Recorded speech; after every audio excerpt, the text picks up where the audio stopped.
years and they've still not finished yet. But we will discuss a little bit later on what is taking so long. So guys, the original concept of Sagrada Familia was actually thought up of by a man named Jose Boccabella. Now, after a visit to the Vatican, Boccabella was inspired.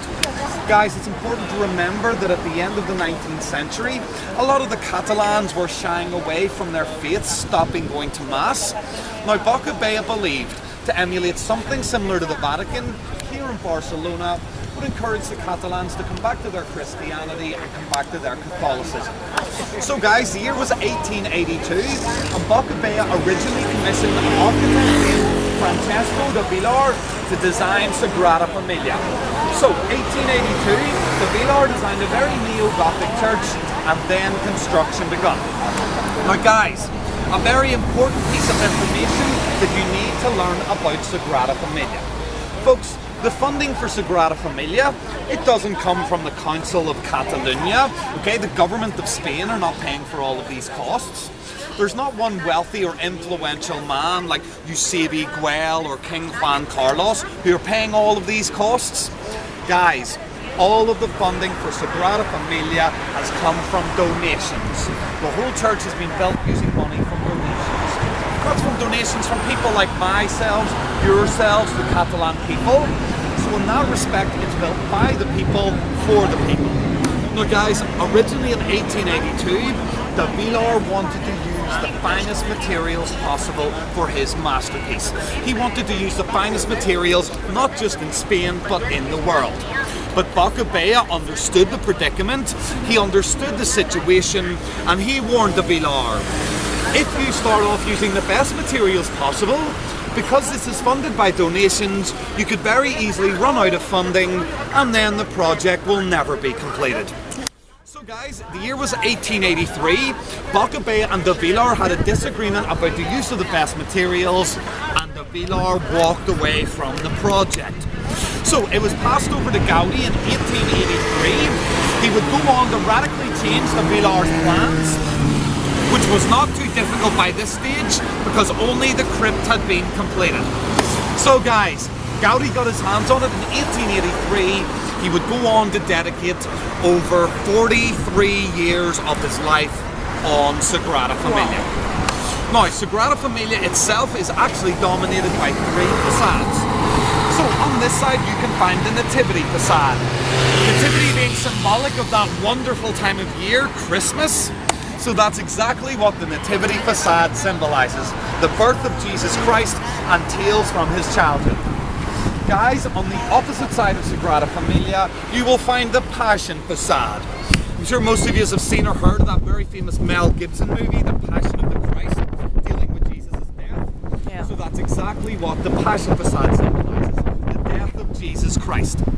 Finally, on this side you'll find the Glory facade, and I'll explain about that symbolism once we get there. Guys, Gaudi started this facade in 1891. The final tower was completed in 1930.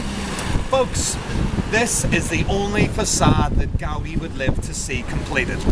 Guys, Gaudi understood the magnitude of the task. He knew how much work was going into it, and he knew he would never live to see it completed. So guys, the final 10 to 15 years of Gaudi's life was spent as more or less as a recluse. Okay guys, he moved his bedroom into the crypt in Sagrada Familia. He became absolutely obsessed with the church, and his final 10 to 15 years was spent doing all of the illustrations, all of the blueprints, and most importantly, 3D models. Guys, Gaudi created thousands of 3D models so future architects could follow his vision easier using those. So, the only facade he would live to see completed. Now, as per usual, Gaudi being Gaudi, whenever designing this facade, a little bit innovative, a lot crazy. So first of all guys, you can see that we have very many different statues depicting various tales from Jesus' childhood. Now guys, to get these statues so lifelike, Gaudi would have had a series of skeletons in his workshop. And to get these statues so realistic, Gaudi would change the pose of the skeleton to whichever pose he would want the statue to hold. And then he would cast a plaster cast around the skeleton to get it to look so lifelike. Guys, typical sculptors, they'll stand at a bit of concrete chiseling away for months on end. Gaudi casted plaster casts with skeletons and then filled them with stone. Now, you'll notice that we have 3 doorways running along the side of the church here. These are actually the virtues of Christianity. So to the left behind me, you can find the Hope entrance. In the centre, you will find the Charity entrance. And to the right, you will find the Faith entrance. Now guys, the Hope entrance, the one that's just to the left behind me. Now guys, if you look to the top right of that doorway, just the very top right of the door, you should find a depiction of a Roman soldier killing a baby. Guys, Gaudi went to a morgue. He went to a morgue so that he could take a stillborn baby to cast a plaster cast around the stillborn. And that is it there being executed by the Roman soldier. Now guys, people have asked me in the past, man, was Gaudi a drug user? He seems a little bit wacky. Pablo Picasso's problems were well documented. Van Gogh, freaky guy, went one step further. He cut off his ear. Guys, it's unsubstantiated. I'm not sure if Gaudi was a drug user.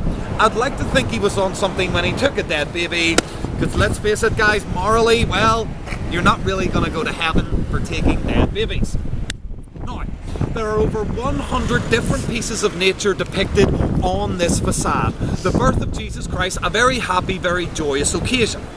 So with some of the smaller animals, Gaudi would have used a drug called thalmethide to sedate the animal to cast plaster casts around those.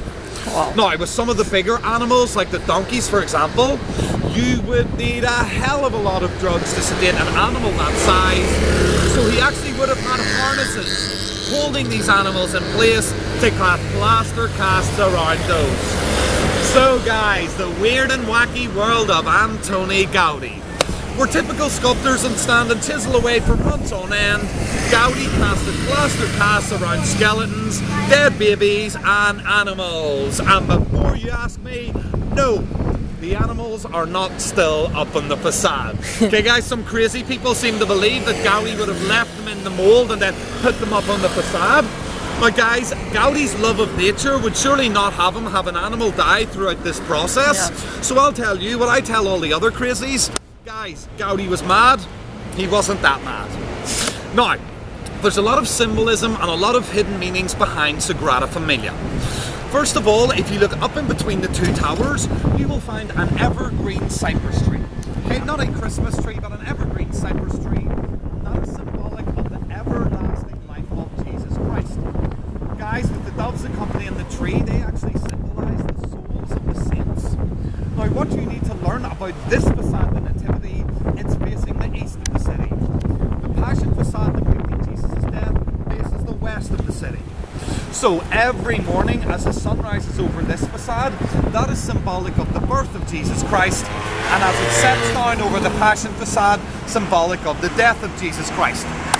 Now, you'll notice that we have 4 towers running along the facade. Each of the 3 facades has 4 towers. 3 times 4 equals 12.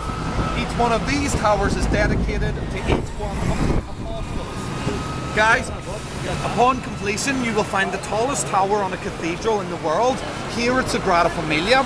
It will stand at 170 meters high. It will actually be the highest peak in the city, and that will represent Jesus Christ.